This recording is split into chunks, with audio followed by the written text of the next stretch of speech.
side. It's one of them. All right, let's do In the Garden. 1, 2, 3, 4, 5.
We like to begin with a song. This is an old hymn that I loved as a child, and it seems appropriate for today. This is my Father's world. Play it through one time. 1, 2, 3.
Love is the ruler, yeah.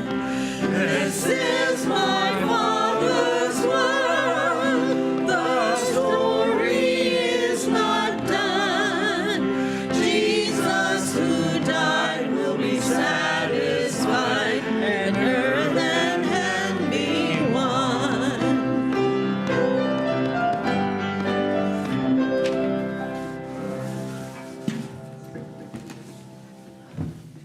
Well, good morning and happy Father's Day to all those fathers out there and those that have taken on the father role. My name is Rhonda Cooley. I'm your celebration assistant today, and I want to welcome everybody. Everybody here is welcome, no matter what your race, religion, creed, sexual orientation, gender identity. We welcome everyone here. Just want to give you also a reminder to turn off your cell phones so that there aren't any interruptions throughout the service. And welcome to the online viewers and anybody here for the first time and maybe second, third, and fourth time. And a big welcome to Barry Jones, who will be doing our talk, and 3 of his children are here today.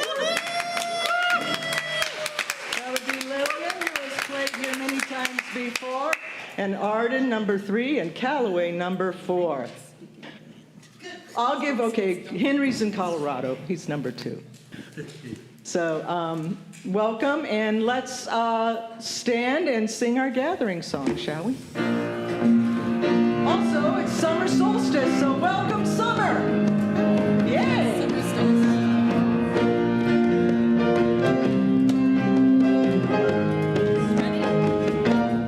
I'm in the right place at the right time. I'm just where I'm supposed to be. I'm in the right place at the right time. I am just where I'm supposed to be. Oh, my soul is welcome here. Oh, my soul is welcome here. I am getting the message loud and clear. My soul is welcome here.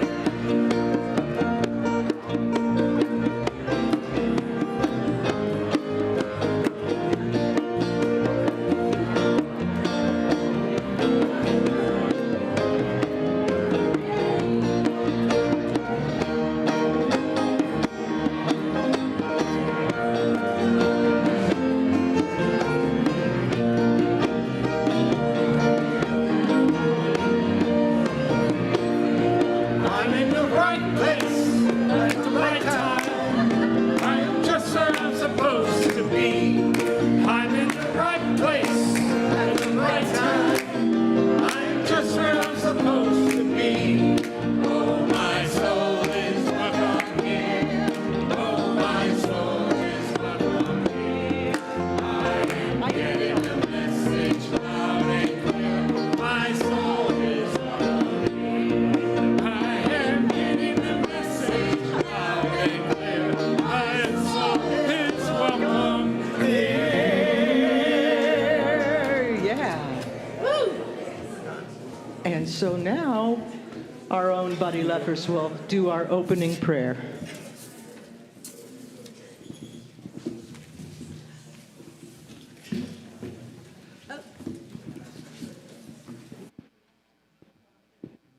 Good morning. Hi.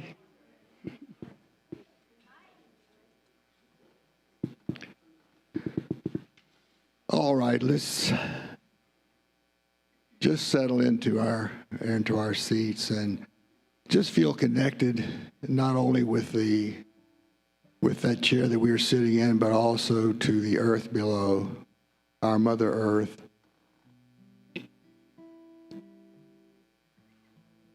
And let's take a deep breath and just feel the love that is being generated by all who are here and all who are online. And we feel that love radiating out into the world, bringing joy and peace and happiness to all whom it touches. For we are all one. There is no separation in time or space between us and our Creator, by whatever name you wish to call it.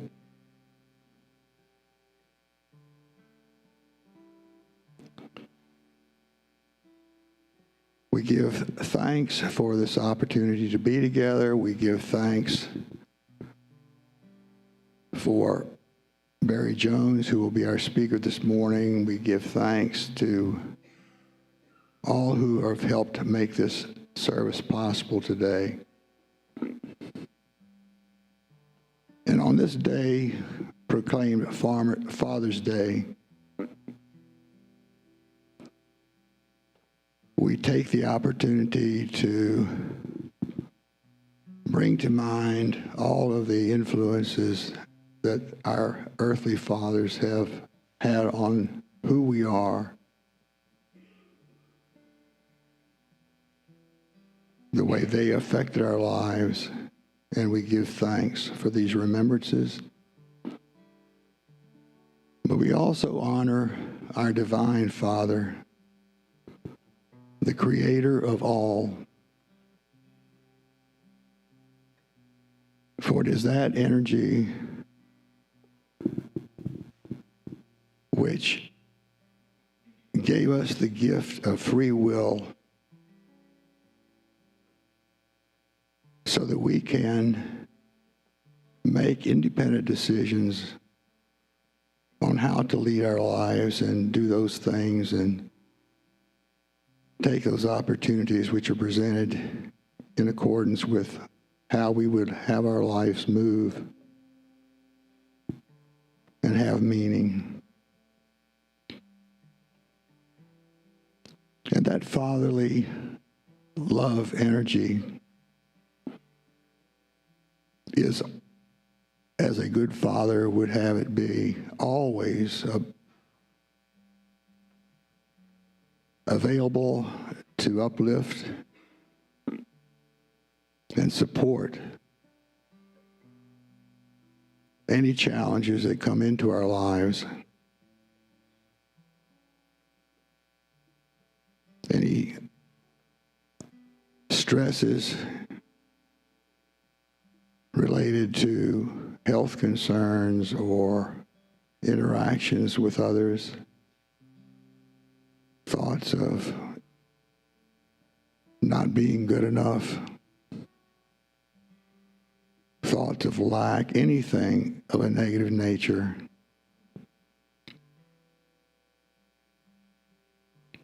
Jesus and all of the spiritual masters over time have counseled that power, that energy, that fatherly love is available to us. And all we need to do is ask to bring to mind that which we would like to have and be.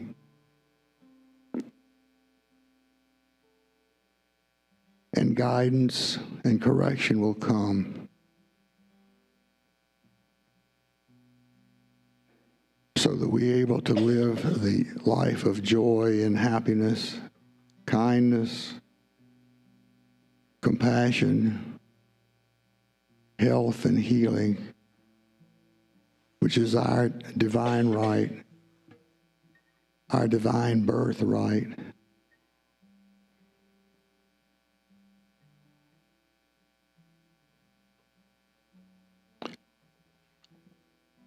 We know that this is the truth. And we give thanks. Thank you,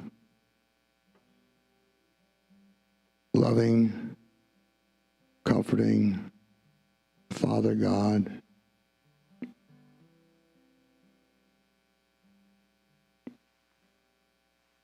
And so it is. In the name and after the nature of the Christ Spirit within. So it is, and so it is. Amen.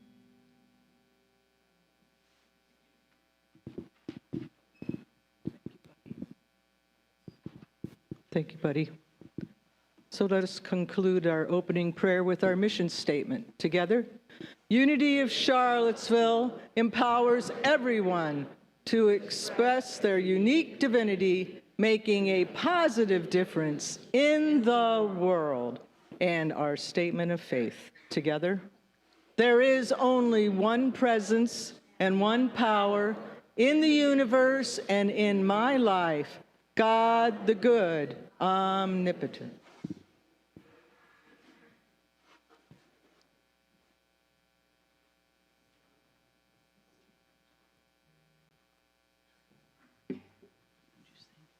Oh, no, I sing now. Wrong song.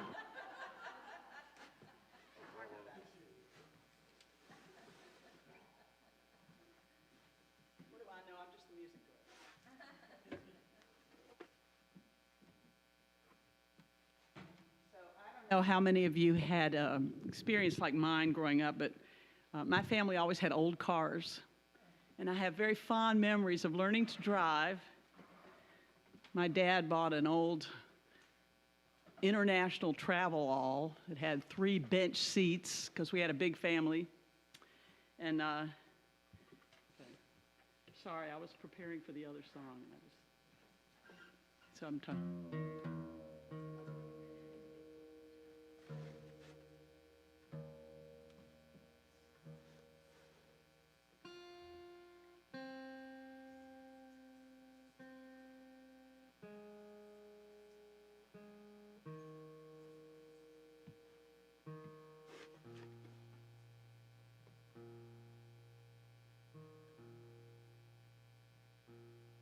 This is an old Chinese song called Tuning.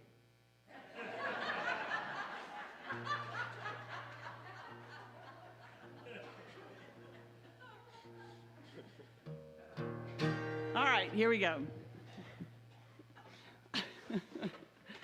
Okay, here we go. 1, 2, 3, 1.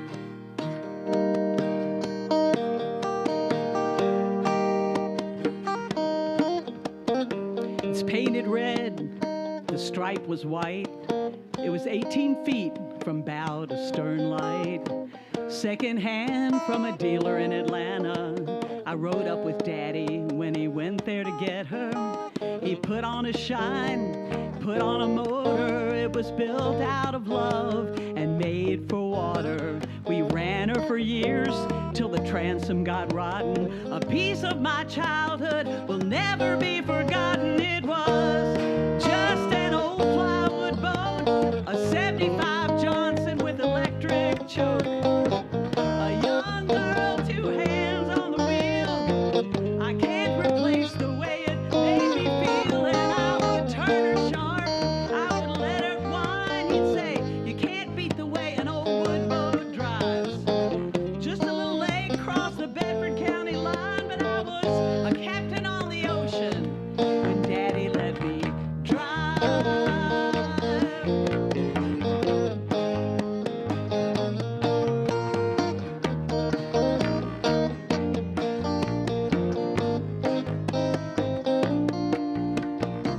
Just an old half-ton short bed Ford my uncle bought new in 1964. Daddy got it right, 'cause the engine was smoking, a couple of burnt valves, and he had it going. He let me drive her when we'd haul off a load down a dirt strip where we'd dump trash off a Thig Pen road. I'd sit up in the seat and stretch my feet out to the pedals, smiling like a hero who just received a medal. It was just an old hand-me-down Ford with 3-speed on the column and a dent in the door. A young girl, 2 hands on the wheel. I can't replace the way it made me feel. And I would press that clutch, I would keep it right. He'd say, a little slower, hun, you're doing just fine. Just a dirt road with weeds on each side. But I was Danica Patrick when Daddy let me drive.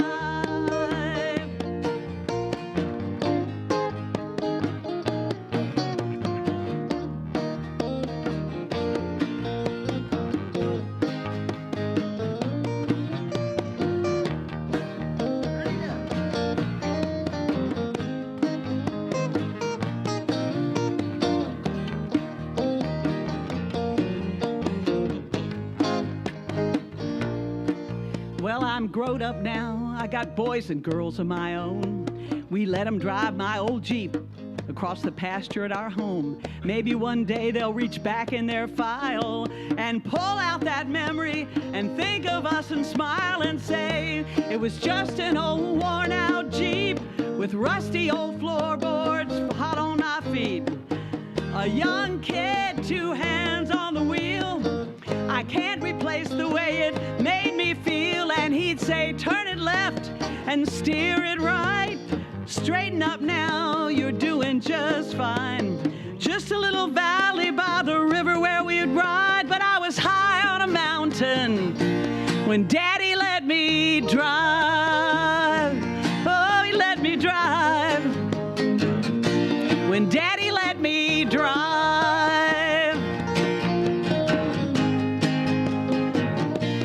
Well, it was just an old plywood boat with a 75 Johnson and electric choke. Thank you.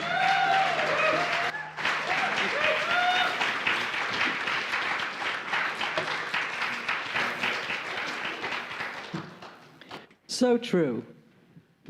Every time I pull into a parking space, I hear my dad. Every single time. He's with me. Well, we have a special guest today.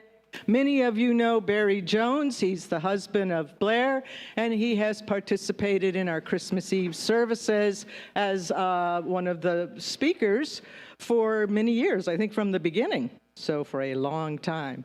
Barry has 4 children and 4 grandchildren, so he is qualified today to speak about fathers. So let's give a warm welcome to Barry Jones. Yay, Barry. I got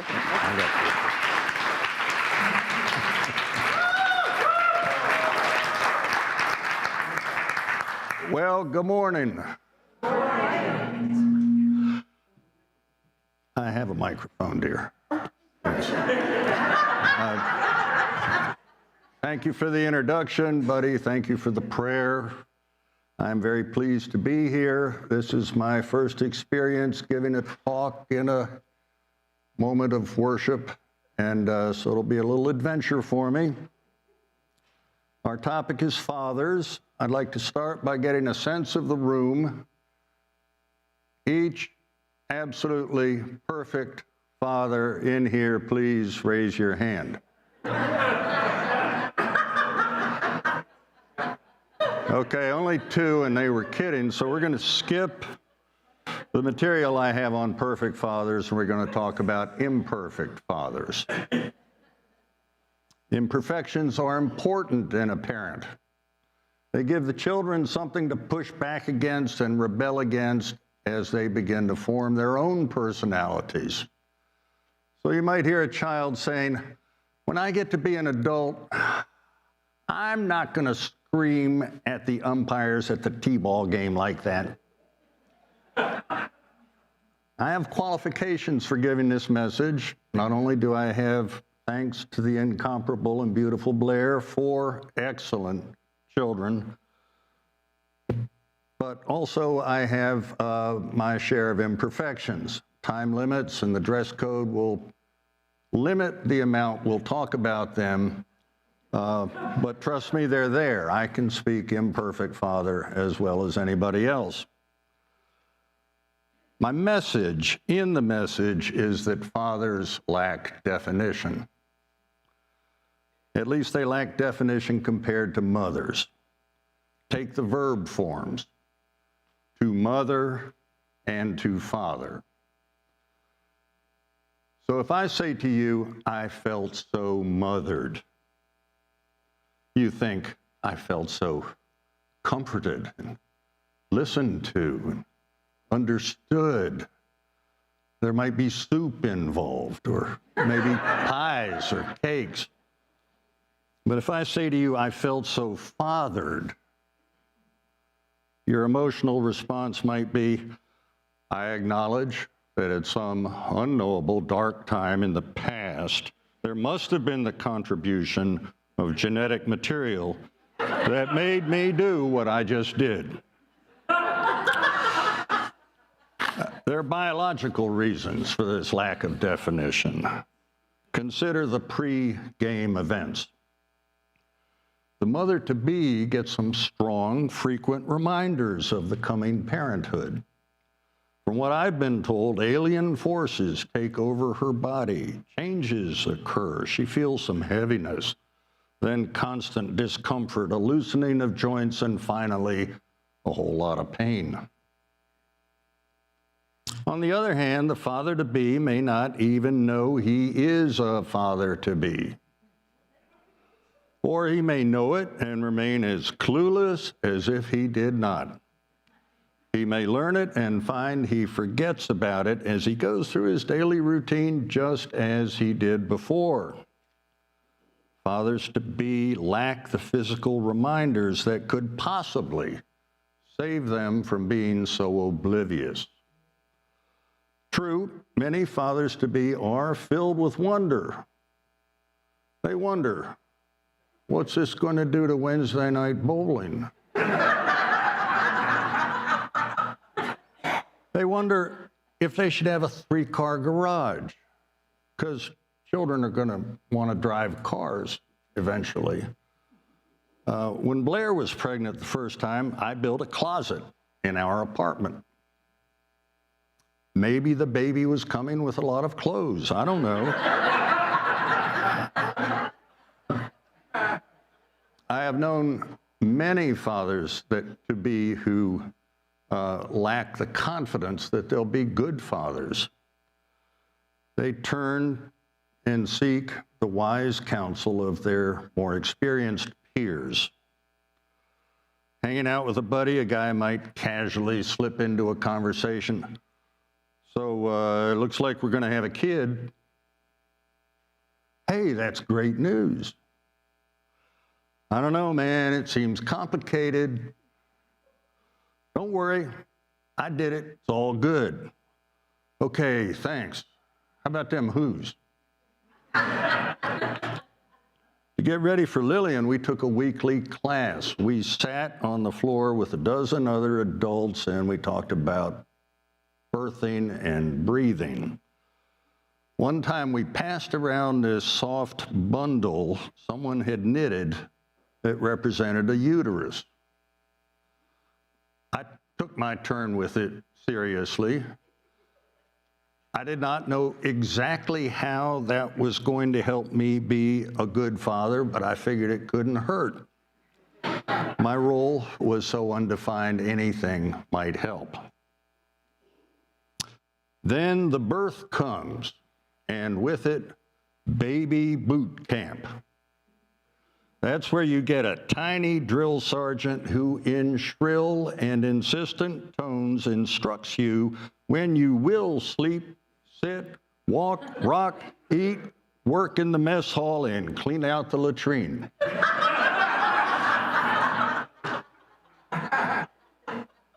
Here again, the mother has a biologically defined role. She has something the sergeant wants and needs. The father doesn't. Over time, he can learn to step up with his own nutritional contributions, and some of them do it very well, but he starts out behind the curve. So fathers need help, and I think we can help them by giving them a definition. First, he shows up. Like other volunteer work, if you show up, you're better than a lot of other people, and you're off to a good start. Show up in person. If that is really impossible, there are all kinds of devices that can beam you in, but they can't give hugs. So in person is the way to go. Present, as in truly present, not on the phone or in the ozone. Our old friend Newbie every now and then would refer to someone she thought was especially ineffectual as he's kind of sent for, couldn't come. Father doesn't want to be that guy. Being present and essential, the absent father just isn't a thing. So when does he show up? when he says he's going to. It isn't a difficult concept, but some people have problems with it. If he doesn't do that, then he does what some people call send a message. Sending a message that he thinks his work or his game or his oil change is more important than the child, and that his word is not worth much. So where does he show up? On the side of the child and a little behind. It isn't a competition, so he needs to be on the same side of the field. He needs to be there with his child, not against him. And he needs to be there in a supporting role. The father isn't leading the child through childhood. He's pointing the way. He's letting the child develop on their own.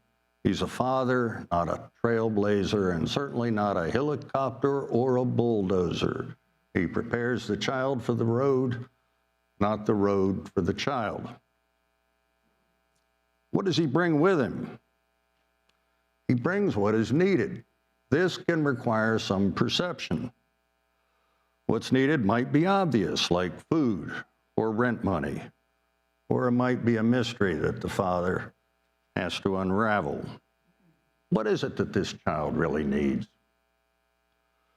Little Richie Starkey grew up poor and afflicted with terrible illnesses and no good path toward ever being able to earn his own living.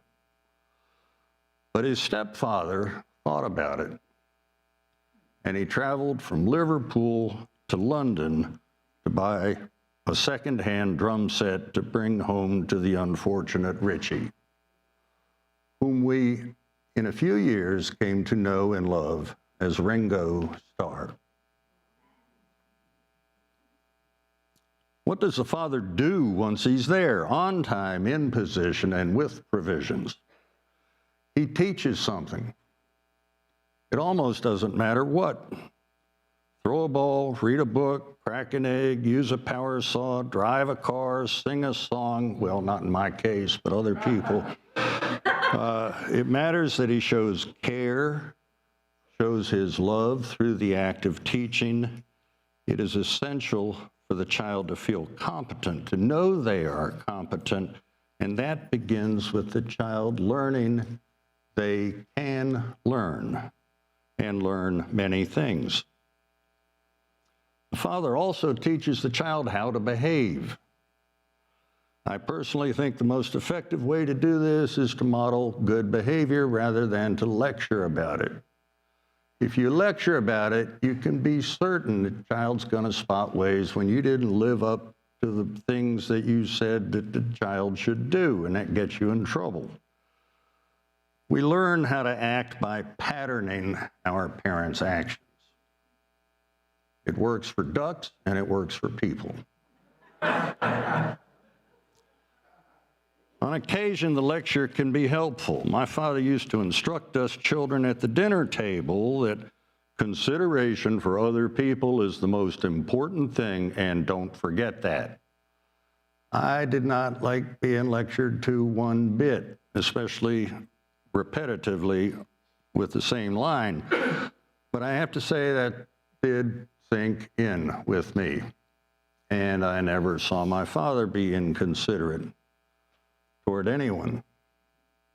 Our friend Peter, who is now unfortunately deceased, told me what his father told him before he went off to college. Peter's father was a silent man. He was a former professional boxer from Georgia, and according to Peter, he could go a week without saying more than a couple of sentences. So when his father said, "I've got something to say to you," Peter naturally got very interested. His father says, "I want you to remember 3 things.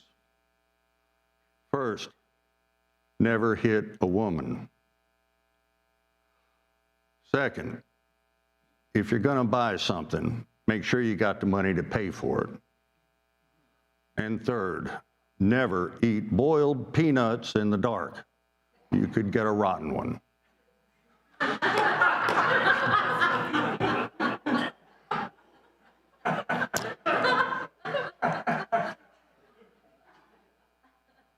remember that. Sometimes a father's random remark can remain forever powerful.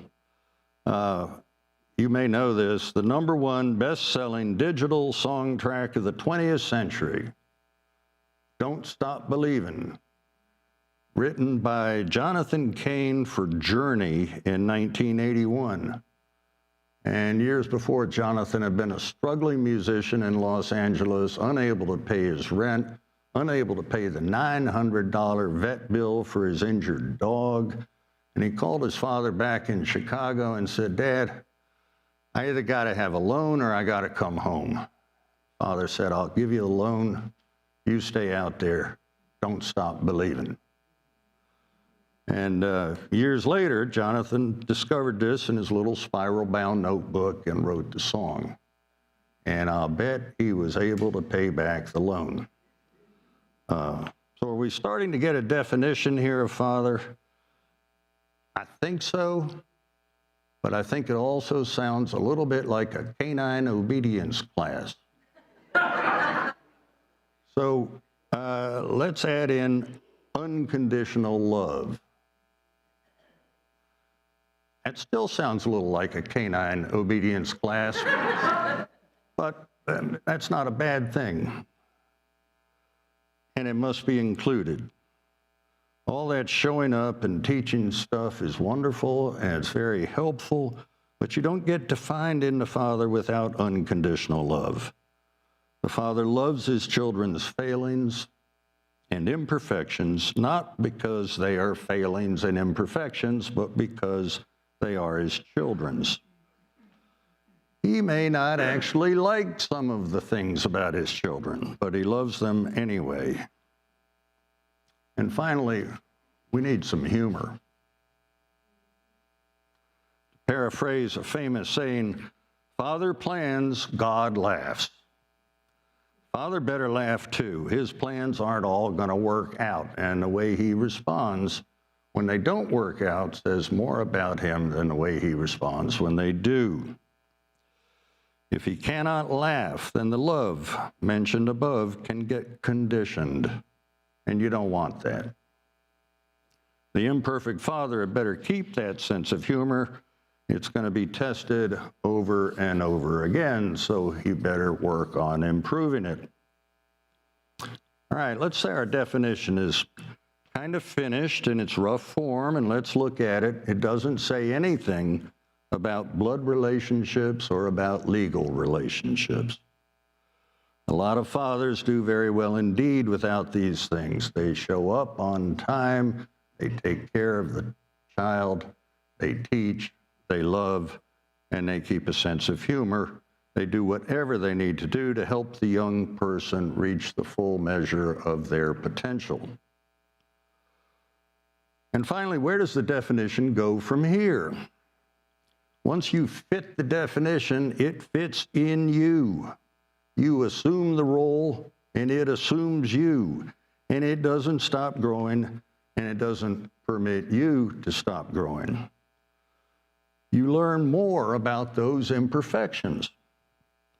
I think the smartest people are often the 10-year-olds before their brilliance is clouded by social obsessions or totally wiped out by hormones.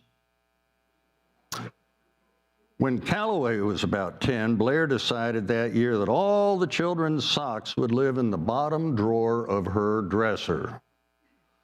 We weren't putting them away anymore. The child needed a sock or 2 socks. He or she could come in and get it out of the dresser. One morning, I'd come out of the shower and was standing at my dresser looking for my own socks and underwear. And Calloway came bursting into the room and went, "Ooh." And I said, "What do you mean, ooh?" He said, "Dad, the ancient Greeks might have thought the human body was beautiful, but they weren't looking at you."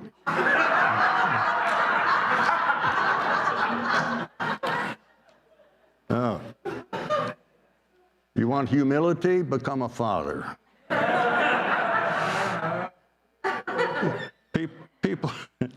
People will say, it'll get you out of your comfort zone.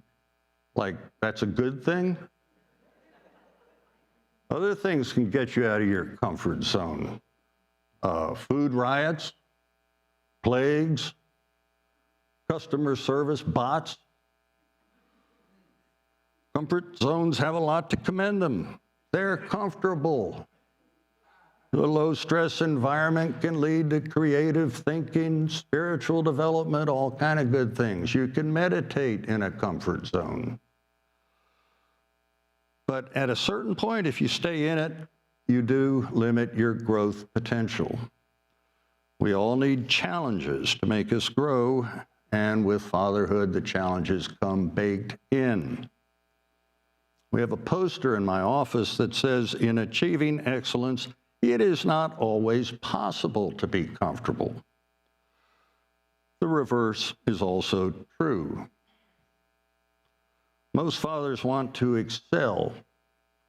They are first impelled by that primal insecurity about their capabilities. And then, caught in the miracle of recreation, they become absolutely, wondrously captivated by the beautiful, immense bundle of life force energy that their child is. So, of course, as the child is stretching toward his potential, the father is too, and that changes him, usually for the better. He moves a bit farther along the continuum from selfish to selfless. He finds untapped reservoirs of patience, unknown strength and determination, hidden sources of empathy. He sees nature through new lenses. He hears voices through young ears. He feels joy and pain without adult blinders and bandages. He sees the humor in a whole family of imperfections. He gives the lead to those who follow. He rests, when he does, some on his own laurels, but more and more on the laurels of his children. And when he rests and thinks about being a father, he finds that while he has somehow transcended his potential, he has also received more than he has given.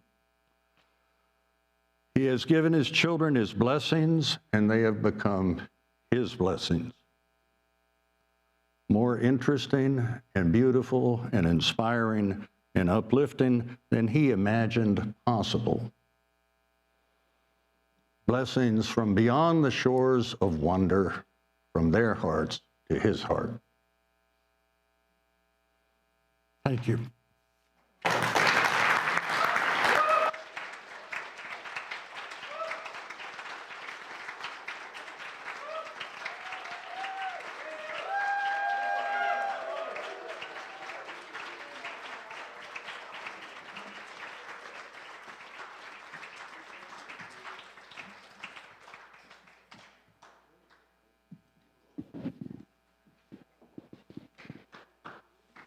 Thank you so much, Barry. That was very awesome.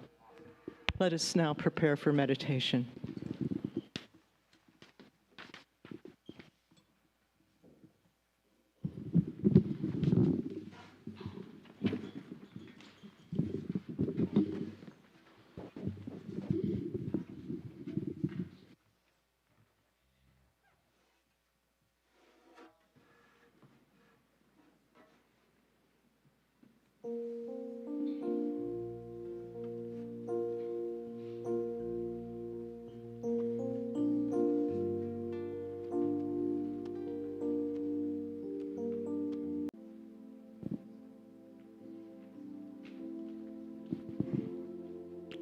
Let's continue to settle in to the love, to the peace of this sanctuary. feeling the chair supporting us, feeling the energy radiating from the person sitting next to us, in front and behind. And let's just behold all of those as beloved children of God.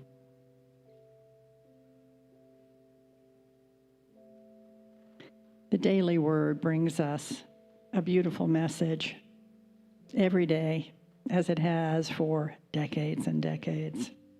And so often, it feels like it was written just for us. And today that message says we celebrate fatherhood and bless all fathers today. Today I bless my father and give thanks for the part he played in my life. I also bless those who showed me fatherly love, who taught and guided me, who led by example, by demonstrating the divine attributes of strength, of wisdom. Think of that individual, your father or a father figure in your life who guided you, who helped you find your strength and your wisdom. And hold that thought in your heart. The love and the support that we received from father figures helped us become the person we are today. We are grateful, so grateful for these special ones. They saw our potential. They encouraged us to reach high and pursue our dreams. We are thankful to them for the encouragement that they provided during times of disappointment or discouragement. We bless the world's fathers and pray they know the support and guidance that they have so lovingly shared. And let's hold that now for a moment in the silence. In the silence.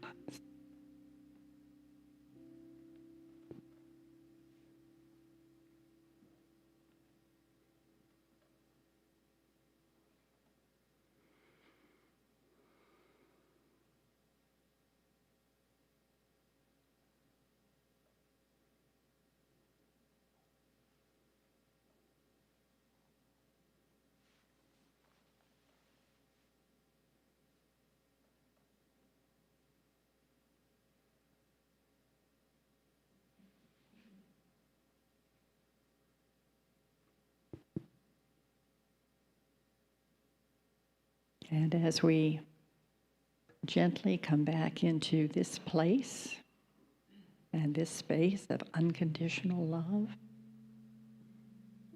we send out like shining rays of light this love, this unconditional love, to every corner of the earth, to every person we encounter. And we give thanks in the knowing that wherever God is, all is well. And so it is. Amen.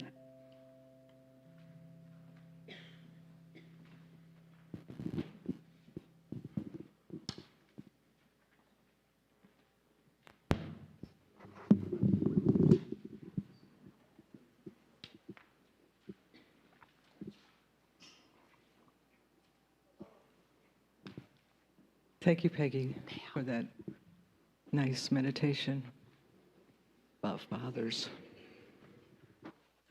Well, it's that time that we have the opportunity to give back in gratitude for all the gifts that we receive each and every day. We try to make it easy here for you. We can do it right here, right now, into the butterfly net that Buddy will be bringing around. Or you can text to give or use the QR code and just do it right from your phone. We appreciate all the gifts that are given, and we have big things coming up. So with our new minister coming on July 12th, Reverend Stacy. So let's keep moving forward. We're doing a great job. So we take those gifts in our hearts and our hands, and let's bless them today. Together, divine love as me blesses and multiplies all that I have, all that I give, and all that I receive. Thank you. Just a second. We're going to play that Chinese song again.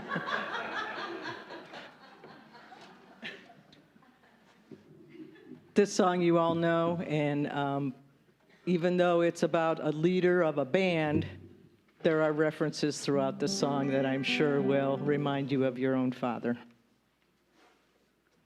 1, 2, 3, 4.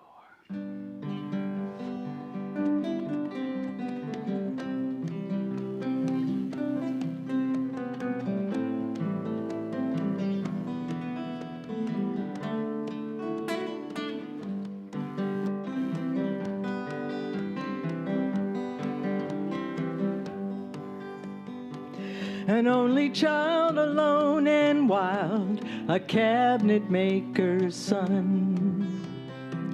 His hands were meant for different work, and his heart was known to none.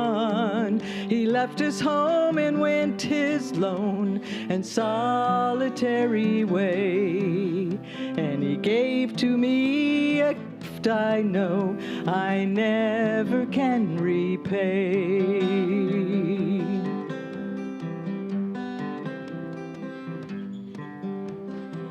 A quiet man of music denied a simpler fate.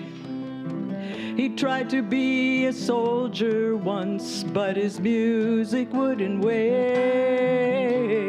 He earned his love through discipline, a thundering velvet hand. His gentle means of sculpting souls took me years to understand. The leader of the band is tired and his eyes are growing old, but his blood runs through my instrument and his song is in my soul. My life has been a poor attempt to imitate the man. I'm just a living legacy to the leader of the band.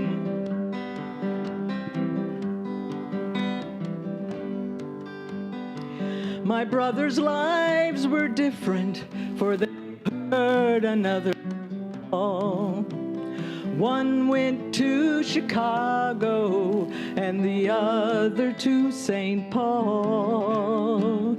And I'm in Colorado when I'm not in some hotel, living out this life I've chose and come to know so well.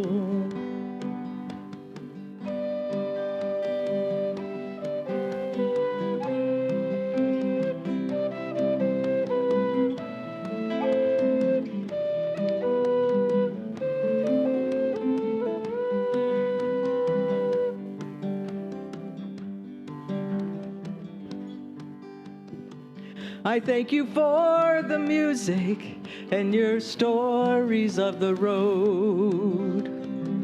I thank you for the freedom when it came my time to go. I thank you for the kindness and the times when you got tough. And Papa, I don't think I said I love you near enough. The leader of the band is tired and my eyes are growing old. But his blood runs through my instrument, and his song is in my soul. My life has been a poor attempt to imitate the man. I'm just a living legacy to the leader of the band. I am a living legacy to the leader of the band.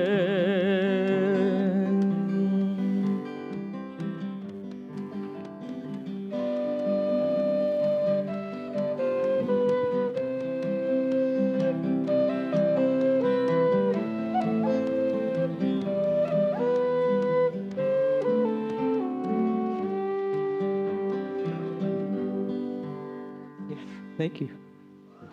That's great. Aren't they great? So good.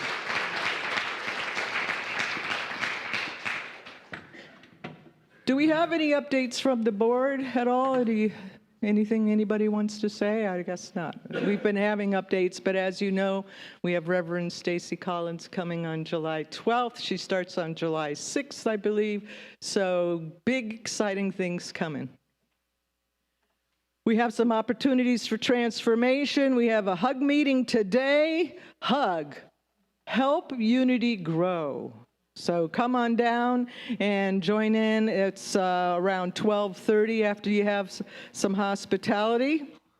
And on June 24th, the Earth Care team will have a work day from 8 to 10 a.m. That's a Wednesday. And there's a meditation on the one I want to point out mostly is the June 28th, Directed Love and Kindness in the Meditation Center from 9:15 to 10:15 a.m. That's before the service, the meditation together. And the men's group will be meeting on June 28th at 12:30 p.m. And we have a Pride Prayer Vigil coming up on the 29th of June, and there's a website for that. It's through the Eastern region. If you're interested, it's at 7 p.m. and it's on Zoom. So if you want to participate in that, make a note. And in July, we're going to have 2 potlucks. So prepare for that. The first one is going to be a farewell to Reverend Klein, who has been with us since about January, helping out while we are preparing for our new minister. So we're going to have a potluck to honor her and thank her for all of her time that she has helped us. And then on July 12th, we're going to have a welcome to our new minister, Reverend Stacy, another potluck. Now, we had a potluck for her when she came the weekend that she interviewed, and it was mentioned that she was a vegetarian. Okay. Well, it was probably the most outstanding potluck I think we've ever had. Except for maybe Thanksgiving and Easter sometimes, is really awesome. But whatever everybody brought for that vegetarian potluck, just bring it again. Because I was like some things I couldn't eat it all. It was just really awesome. So put those on your calendar. Big things coming up in July. And as always, at the end of our service, we have our healing helpers over in the corner for group prayer with Kevin and PMH and others. And individual prayer up here. Buddy's always available for those that need some individual prayer. And next week, some of you may know Sue Riley, who we sing a lot of her songs. She's one of the posse people. And she's going to be doing the message and the music next Sunday, Sue Riley. So ex-name Melinda Allenwood. She's not going to make it. So Sue's going to be here for that whole thing. And big thank yous. This doesn't happen on Sunday without the help of the whole community. We have our sound team, Amy, Greg, and Piper up there. Did a great job today. And we have our blessing team that was out there welcoming you as you came through the door, Buddies Group with Kathleen and Maggie. Thank you for that. And downstairs we have hospitality with Jane and Christy and Susie, and anybody else will be down there helping out with hospitality. And don't forget the hug meeting then after that. And of course, the music is kind of a big part of the service, and that's because of our music director, Blair Jones. An awesome job by Blue and Ty and Jim and John and Kevin and Karen and Janice as our praise singers. We always appreciate you guys did an awesome job today. And of course, another big thank you to Barry. That was a unique experience. I think you hit all the dad things. That was really so well said. And thank you for doing that today. So let us stand. Is there anything else I've missed? Let's stand and affirm our prayer for protection. Together. The light of God surrounds us. The love of God enfolds us. The power of God protects us. The presence of God watches over us. Wherever we are, God is. And wherever God is, all is well.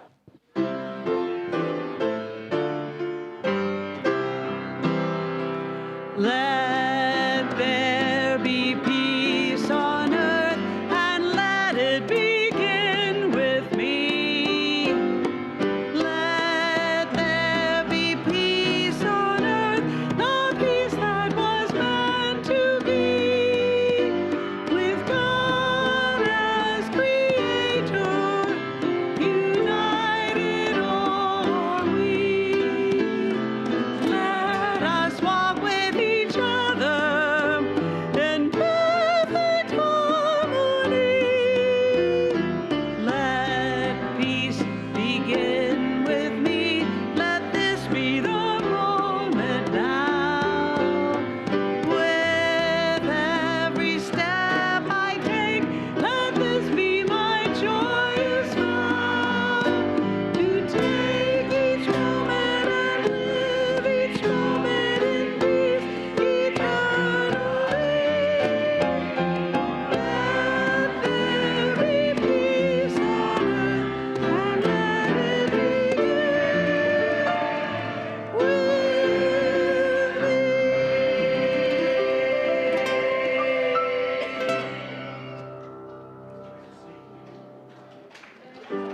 Okay.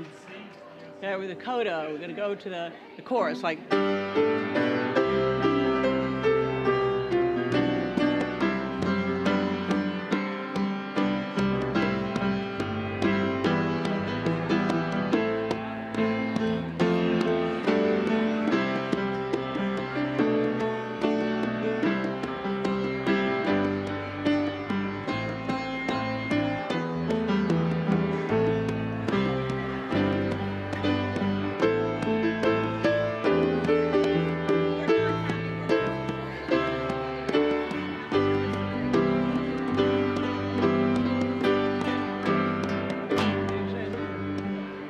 I was going to do the little flute, never mind. We were doing the coda, so I thought you would do the flute again. But that's fine, we're done now. Yeah, we're finished. Thank you.